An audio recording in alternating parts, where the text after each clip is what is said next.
when your breakdown becomes your billion-dollar blueprint. Good afternoon, everyone. I want to tell you about a woman who is rewriting the rules on what it means to rise. Her name is LaTiffney Roary, and she is the founder of the menu 615 to 404, a thriving food business that was born not in a boardroom, not from venture capital, not from a polished pitch deck, but from a hospital bed, a best friend's cancer diagnosis, and a decision to stop letting pain write the final chapter of her story. LaTiffney is also a licensed life insurance agent across 3 states: Tennessee, Georgia, and Arizona, and a professional tax expert.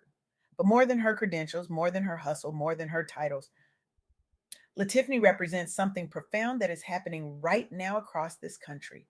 She embodies the quiet revolution of Black women who are learning to be soft in a world that taught them nothing but survival.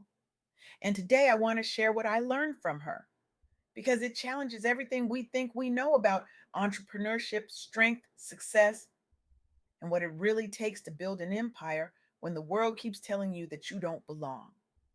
LaTiffney Roary is making the world a better place.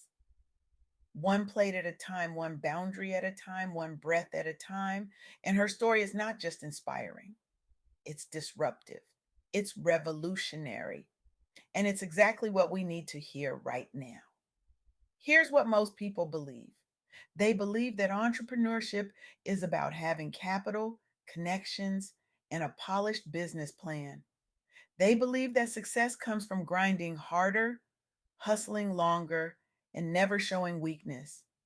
They believe that Black women, especially, must be twice as good to get half as far. So, softness, rest, boundaries, those are luxuries they cannot afford. But what if I told you that the fastest growing group of entrepreneurs in the United States, but the group generating nearly $100 billion annually, TK, is doing it differently?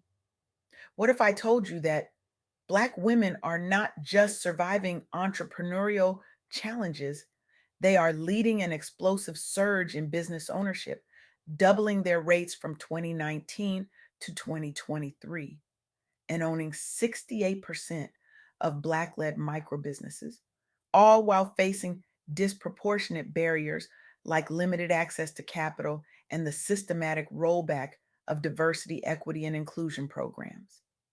That's right. Black women own 2.1 million businesses, generating $98.3 billion in revenue. And they're doing it not because the system finally opened its doors, but because they kicked down their own. Let me take you back to LaTiffney's story because it's where this counterintuitive truth begins to crystallize.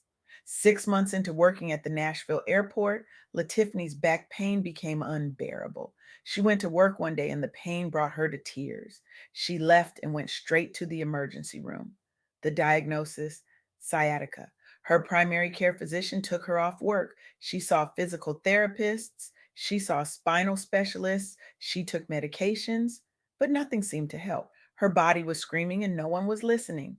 Then, just weeks later, her best friend was diagnosed with stage 4 small cell squamous cancer in her lungs. LaTiffney stayed by her side for 2 years, never left, watched her funds dwindle, her disability claim denied, her body still screaming in pain, her bank account nearly empty, her hope hanging by a thread. Most people would call that rock bottom. Most people would say she had every reason to give up.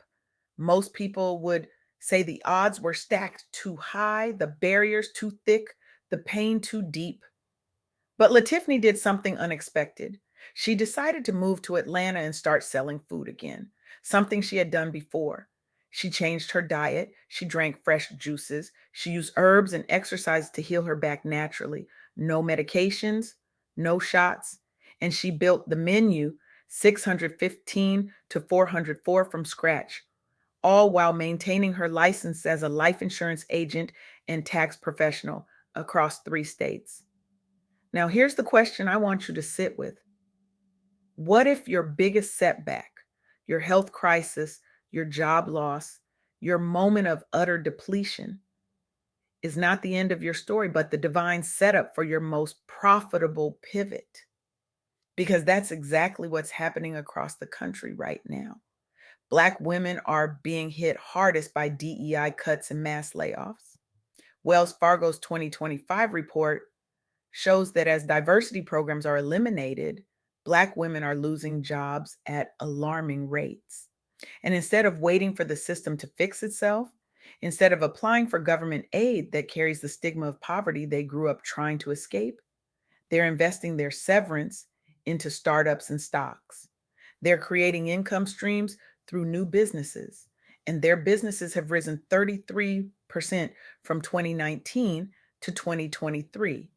Let me say that again, 33% growth in just 4 years, in the face of systematic rollback, in the face of economic contraction, in the face of being told once again that they don't belong. This is not a story of victimhood. This is a story of radical self reliance and unshakable faith.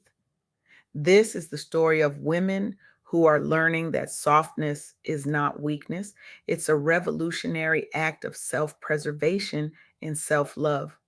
Now, I know what some of you might be thinking. This sounds inspiring, but is it sustainable? Can you really build an empire on herbs, fresh juice, and a food business started with depleted funds? Here's what the data shows. Southern states like Georgia, where LaTiffney moved, rank among the highest for women owned small businesses. And it's not just the United States. In Canada, the Black Entrepreneurship Program, launched in 2021, has supported over 24,000 Black entrepreneurs with $189 million in investment, including $70 million in loans. These programs provide mentorship, training, and access to networks that help entrepreneurs start and scale their businesses. Women owned small and medium enterprises in Canada hit 17.8% of all businesses by 2023, generating over $90 billion. What this tells us is that when Black women, and particularly Black women entrepreneurs, are given access to resources, mentorship, and community, they don't just survive, they thrive, they create jobs, they expand markets, they strengthen entire economies. But here's the twist. LaTiffney didn't wait for a program. She didn't wait for a loan. She didn't wait for permission. She leveraged what she already had, her skills, her licenses, her ability to cook. Um, and she built multiple revenue streams. She combined food, insurance, and tax expertise into a resilient business model that could weather any storm. And that's the first key insight I want to leave you with today. Embrace health driven pivots. LaTiffney turned a personal health crisis into a business opportunity through natural wellness and food ventures. She proved that entrepreneurial success starts with self care and resilience. You cannot pour from an empty cup. You cannot build an empire on a broken foundation. Healing yourself physically, emotionally, spiritually is not a detour from your purpose, it is the pathway to it. When LaTiffney changed her diet, when she started to drinking fresh juices, when she moved her body in ways that honored it instead of punishing it. She wasn't just healing her sciatica, she was reclaiming her power. She was saying, my body matters, my peace matters, my life matters, and I will not sacrifice myself on the altar of productivity ever again. The second insight is this: leverage multiple revenue streams. Black women entrepreneurs thrive by combining diverse income sources. LaTiffney didn't just sell food, she maintained her insurance licenses across Tennessee, Georgia, and Arizona. She kept her tax professional credentials active. She created a safety net for herself, not by relying on one big break, but by building several small, steady streams that could sustain her through uncertainty. This mirrors what's happening nationally. The 33% rise in Black women owned businesses amid job losses isn't about one viral product or one lucky investor. It's about women who are diversifying, innovating, and refusing to put all their eggs in one basket.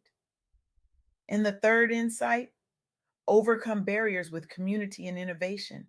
Programs like Canada's Black Entrepreneurship Program show us that access to mentorship, loans, and networks can scale businesses exponentially.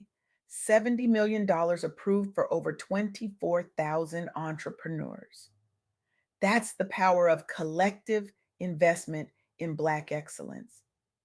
But even without formal programs, LaTiffney found her community. She found her people. She found the customers who believed in her food, the clients who trusted her with their insurance and taxes, the friends who held her up when her back was breaking and her heart was heavy. Now let's zoom out for a moment because what LaTiffney's story reveals is something much bigger than one woman's entrepreneurial journey. It reveals a fundamental truth about how we define strength, success, and survival. We live in a culture that glorifies the grind. That tells us to hustle harder, sleep less, sacrifice more. We live in a culture that tells Black women in particular that they must be superhuman to be seen as human, that they must carry everyone else's burdens while carrying their own, that softness, rest, and boundaries are luxuries they cannot afford. But what if that's the lie that's keeping us stuck? What if the real revolution is not in doing more, but in being more intentional about what we do and why we do it?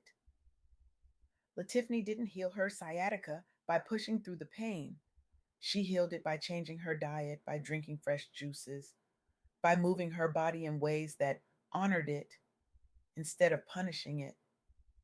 She didn't build her business by working herself into the ground. She built it by saying no to what wasn't serving her, by setting boundaries around her time and energy, by choosing herself even when the world told her she didn't have that right. This is what the soft girl era is all about. It's the sacred pause Black women have been waiting for. It's not a trend, it's a lifestyle rebellion, a deep exhale from the Superwoman script, a quiet but powerful return to softness, rest, self trust, and radical joy. And here's the most counterintuitive part, this softness, this rest, this radical self prioritization, it's not making bunch of Black women less successful. It's making them the fastest growing group of entrepreneurs in the country. Because when you stop running on empty, when you stop saying yes to everything and everyone, when you start protecting your peace as a practice, you create space for clarity. You create space for creativity. You create space for the kind of strategic thinking that builds sustainable, scalable, profitable businesses. LaTiffney Roary is living proof of this. She turned her pain into purpose. She turned her health crisis into a wellness business. She turned her caregiving into a testament of love and loyalty. And she did it all while learning to be soft in a world that taught her survival. But let's be real for a moment. This isn't easy. Choosing softness in a world that rewards hustle, that takes courage. Setting boundaries when you've been taught that your value is in your service to others, that takes radical self love. Saying no when you've been conditioned to say yes, that takes practice, intention, and a willingness to disappoint people who have grown comfortable with your self sacrifice. And yet, Black women are doing it every single day. They're walking away from jobs that don't value them. They're starting businesses that honor their gifts. They're creating lives that prioritize joy, rest, and peace. They're redefining what success looks like, and they're doing it without apology. So here's my question for you. What if your biggest setback, like a health crisis or job loss, is the divine setup for your most profitable pivot? What if the thing you're running from is actually the thing you're meant to run toward? I want you to do something right now. I want you to think about three skills or passions you've sidelined. Maybe it's cooking, like LaTiffney. Maybe it's writing, coaching, designing, organizing. Maybe it's something you used to love, but told yourself wasn't practical, wasn't profitable, wasn't worth your time. Think about them and then commit to one micro action this week, one juice cleanse, one food pop up, one Instagram post, one conversation with someone who believes in you, one small step toward building your resilient empire. Because here's the truth: the world doesn't need more burned out, overextended, exhausted Black women trying to prove they're strong enough. The world needs more Black women who know they're already enough, who choose softness without apology, who build businesses that honor their bodies, their boundaries, and their brilliance. LaTiffney didn't wait for the perfect moment. She didn't wait for the pain to stop. She didn't wait for someone to give her permission. She started where she was with what she had, and she built something beautiful, something sustainable, something that serves her and her community. And if she can do it, yes, so can you. So I'm going to leave you with this: stop waiting for the breakdown to end before you start building. Your breakdown is your blueprint, your pain is your portal, your setback is your setup. The question is not whether you're strong enough. The question is, are you brave enough to be soft? Are you courageous enough to rest? Are you bold enough to choose yourself? Because when you do, when you finally decide that your peace is non negotiable, that your joy is essential, that your softness is sacred, that's when the real magic happens. That's when the empire gets built. That's when you stop surviving and start thriving. LaTiffney Roary is proof. The 2.1 million Black women business owners are proof. The $98.3 billion in revenue is proof. Now it's your turn. Go build your resilient empire. Go protect your peace. Go choose softness. Go rewrite the rules. And when the world tells you that you're not strong enough, that you're not doing enough, that you're not enough, remember LaTiffney. Remember the juice cleanse. Remember the food business built from a hospital bed. Remember the woman who turned her breakdown into her $1 billion blueprint. And then go do the same. Thank you.